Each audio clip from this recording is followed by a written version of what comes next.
What's up, guys? Andrew Erickson here, aka the Props Prophet, and today I'm going to be coming at you with my favorite player props for week 2 of the NFL season. Let's buckle up. But before we get into it, if you want a chance to win a signed James Cook Buffalo Bills jersey, all you have to do is subscribe to the Betting Pros YouTube channel right now, comment below on this video, and that's it. We're announcing a winner right here on the channel, so make sure to turn on those notifications so you can be alerted when new episodes are up and to claim your prize. Now, let's get to the best player props for week 2, and let's build that bankroll. Number 1 here, DJ Moore over 3.5 receptions over at BetMGM plus 110. Look, Moore posted a 94% route participation in week 1, only saw 2 targets versus stud Packers cornerback Jair Alexander. However, the fact that Fields attempted more passes in week 1 than he did at any point during last year is going to lead to better days for DJ Moore. I'm expecting his receptions and receiving yards to fly over the totals.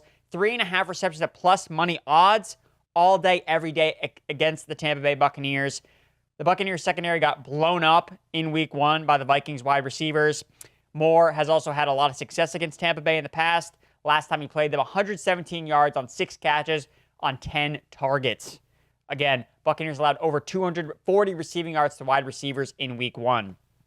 Next up here, Darren Waller over 41.5 receiving yards over on DraftKings at minus 130.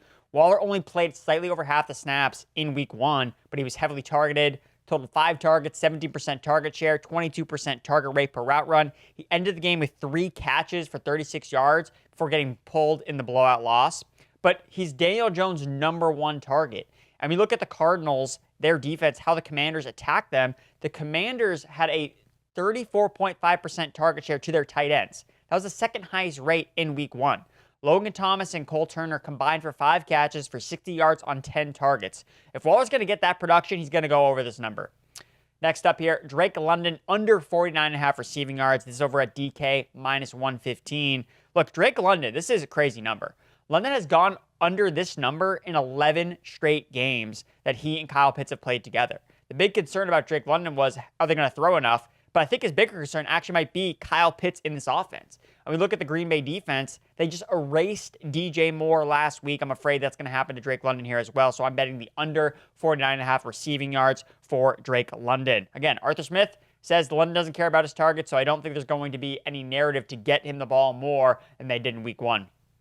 Again, bringing it back, the stone cold lock of the week is back. DeShaun Watson over 24.5 rushing yards over at Caesars at minus 115. Look, folks, it's simple. If it ain't broke, don't fix it. The rushing line props has moved 1 yard since last week, and this is when DeShaun Watson is averaging over 30 rushing yards per game as the Browns' starting quarterback. He rushed for 45 yards last week in a non-competitive game against the Cincinnati Bengals. What do you think is going to happen against the Pittsburgh Steelers, who got curb stomped, my favorite word, curb stomped last week against the against the 49ers, and they still had a very high pressure rate? That's going to cause DeShaun Watson to have to roll out, scramble, and pick up more yards with his legs. Love the over here on DeShaun Watson, 24.5. Again, the stone cold lock of the week is back. CJ Stroud over 12.5 rushing yards, BetMGM minus 120. Look, Stroud can move, guys. Texans rookie quarterback looked way better in week 1. I think that the box score kind of gives him credit for. He took a lot of hits behind the patchwork offensive line, but he was moving a lot, rolling out of the pocket, picking up yards with his legs. Again, this narrative about him as being a pocket passer at Ohio State, not the case if you just watch the game. 4 scrambles for 20 yards. His prop is at 12.5 rushing yards. I think he flies over this game, or flies over this number in this game that I think could actually be pretty high scoring. If you check out one of our older shows this week, I was on the Colts Texans over 39.5.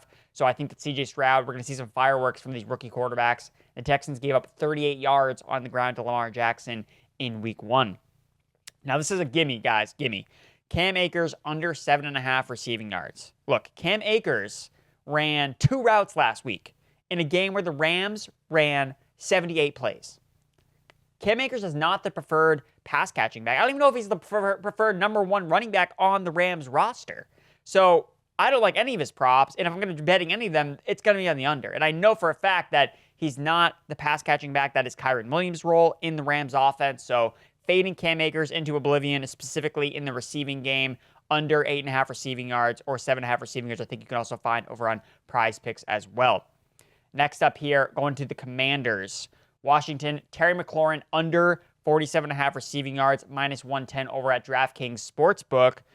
Simple. Patrick Surtain, a cornerback that you do not want to start in fantasy, and you do not want to play players overs against Patrick Surtain. McLaurin had a 14% target share last week in Sam Howell's second start. He only had 4 targets, was 4th on the team in targets. 10% target rate per route run, easy fade for me. But while we're on the Commanders topic, DeShaun Watson over 43.5 receiving yards, that's -120 over at BetMGM. Because we look at the way that Jakobi Meyers had such a big game, it's because Patrick Surtain was covering Devontae Adams. So in this particular matchup, you're going to see DeShaun Watson match up with Demir Mathis, the Broncos' number 2 corner, who got absolutely cooked by Jakobi Meyers. So considering Dotson's already Sam Howell's favorite target, went 5 for 40 on 7 targets in week 1. He led the team in routes run, was number 1 in air yard share. Fading McLaurin, taking the over with DeShaun Watson over 43.5 receiving yards. And of course, we're going to tie a bow with an anytime touchdown bet. Plus 360 FanDuel Sportsbook. Also, if you do first touchdown scored, it's plus 1,400 over on FanDuel Sportsbook. Jake Ferguson, anytime touchdown. I love this one personally. So Ferguson led the Cowboys in target share in week 1. He had 7 targets, 28% target share. He only caught 2 passes for 11 yards. So it was an underwhelming game, but the usage is super key to point out here with Jake Ferguson because he was very integral into their red zone package. He led all skilled players in week 1 in terms of red zone snaps with 11, which actually tied with Jakobi Meyers and Devontae Adams. Maybe reason look at Devontae Adams anytime touchdowns as well. But Ferguson saw 3 targets inside the 10-yard line, and this is a team that is going to score. We know they're going to score against the Jets, so I think that Jake Ferguson, anytime touchdown, first touchdown, is a really good bet because we know he's going to score. We know the Dallas Cowboys are going to score at some point, so I like him in this particular matchup. And that's going to tie a bow, really, for my favorite prop bets for Week 2 of the NFL slate. Again, if you enjoyed this video, be sure to give it a like, subscribe, and share with all your friends. And again, go check out the bettingpros.com app. Make sure to follow me over there on the app. Check out all my bets. You can tail them, you can fade them. You do what you feel is right. And again, before you go, if you want a chance to win a signed James Cook Buffalo Bills jersey, you need to subscribe to the Betting Pros YouTube channel right now. Comment below in this video, and that's it. I'll be announcing a winner right here on the channel, so make sure to turn on those notifications so you can be alerted when new episodes are up and to claim your prize. Thanks for watching, and good luck in Week 2.